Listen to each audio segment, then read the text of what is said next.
Hi there, Bjørn from Physio Innovation. Today's video is about the hip, and I wanted to show you from the front because here you get a good idea of what I'm talking about. I want to present a couple of these injuries we see in cycling concerning the hip joint. So first of all, what's important when you take into consideration the hip is that you assure that the athlete you have or the cyclist you have in front of you can actually engage with the glute muscles. So the glute muscles being the side of the hip and the back of here on the back of your hip. It's an important factor for many things. For example, correcting a movement which already on the top here falls apart, as I call it, falls with the knee in towards the frame. So this movement is an adduction of your knee and your hip joint, and with a small internal rotation as well. So some of the injuries that we see with maybe a little bit elderly athletes is the phi syndrome. So it's the femoroacetabular impingement syndrome. And if you imagine your femur with the round head inserted into your pelvis, it's like a ball and a socket joint, and this joint has a meniscus around it, so it can be impinged, this meniscus, also with the very high number of repetition and the age and somewhat the natural degeneration of the joint.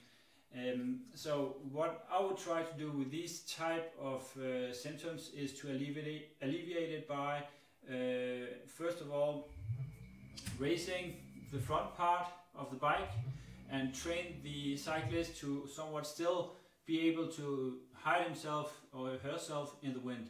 So that would require quite some hip mobility, and we could try and help it by also angling the saddle, give it a bit of an incline here. So this would be my normal position around here. So I want to dip the nose like this. So dipping the nose will force my pelvis to rotate a little bit anteriorly, so in front like this. So when I do this, I give a little bit more, somewhat more space to my hip joint when I come up to the very upper part here of my cycling or my pedal stroke. So this is the part where you actually want to relieve the stress, because often these type of cyclists presenting with these symptoms, they've got a positive test doing like this. So internal rotation, adduction and flexion is why you stress these type of symptoms. They present themselves as a nagging feeling in the front here of the hip, pain and so on.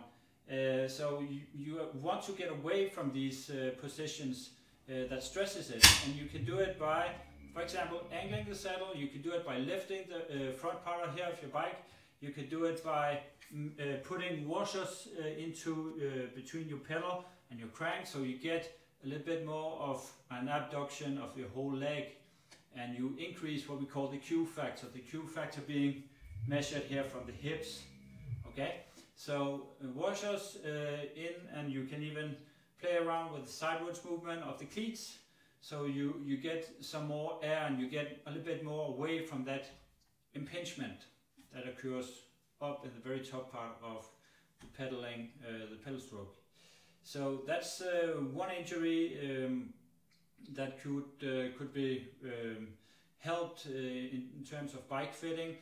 And obviously what you also need to try and understand is that the athlete or cyclist in front of you actually can engage with the glute muscles, because if that's a big problem to engage, then often what I see in the clinic is that people or cyclists, they fall in, so they drop in with their knees like this, they fall apart in the movement, and this adduction here, again, it creates somewhat rotational forces going around your hip, and you fall into the adduction with a small internal rotation, and with the many repetitions and the fatigue accumulating, well, they end up having pain. So engaging the glute will somewhat more fix your knee in a more straight position. So here I'm trying to engage with my hip muscles on my right side here. So you see, it gets more straight. But when people cannot do this, they will have a tendency to fall in like this. This would be more of a natural way of doing it. So you wait until you engage with your big quadricep muscles. So the waiting time is this, and here we go with the quadriceps. So this is something I try to learn every cyclist coming in, especially those with symptoms around hips and could be also knee joint. So that's one example of problems I see in the clinic concerning the hip. Another problem could be the impingement of the iliac artery, and this is somewhat more rare, although you hear about it more and more in the professional cycling world.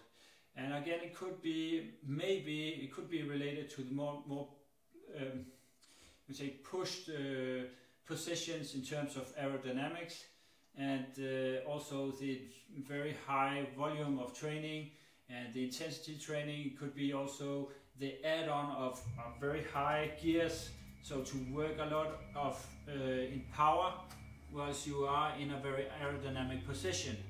This feels somewhat strange to force yourself to be in such a aerodynamic position and such a high gear, but that's the type of training professional cyclists need to do. They need to be specific in terms of the position they want to be strong in. So trainers obviously add a lot of you say resistance training also on the bike. And if the athletes are really bad in engaging the hip, so again I'm coming back to the glutes, they will tend to have a lot of activation by pulling up. So look at this leg here, this here. So I would pull up my leg, and by pulling up my leg, I would create a lot of pressure and a lot of stress going around my psoas. And this is exactly the area where you got the arteries, the nerves and the veins flowing through to the leg. So again, maybe a message also for the trainers: be sure your cyclists, they are good in engaging also the glute muscles in terms of prevention for many other things than only the hip joint, but also knee joint and so on and so on. I don't think they will end up with monstrous glutes or taking on weight or and so on and so on. They'll just be stronger, really. So yeah, it's a good example of what can happen around the hip joint and the different injuries that can occur to this particular segment of the body. Another good example is if you're too low on the bike,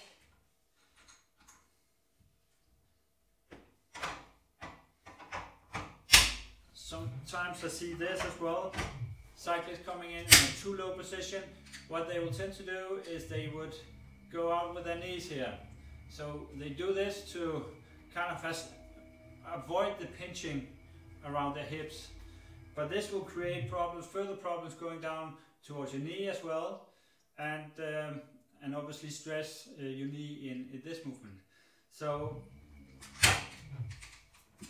the opposite would be being too high. What can happen here concerning your hip joint and also further down the chain towards your knee is that people fall apart late in the pedal stroke. So from around 100 degrees to the very bottom here. So they fall in and they touch the frame, right?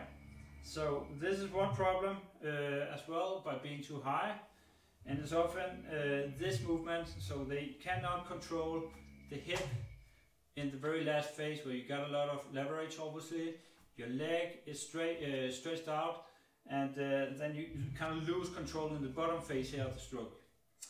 So that's it actually for today. We'll see where I move, what segment I move to next time.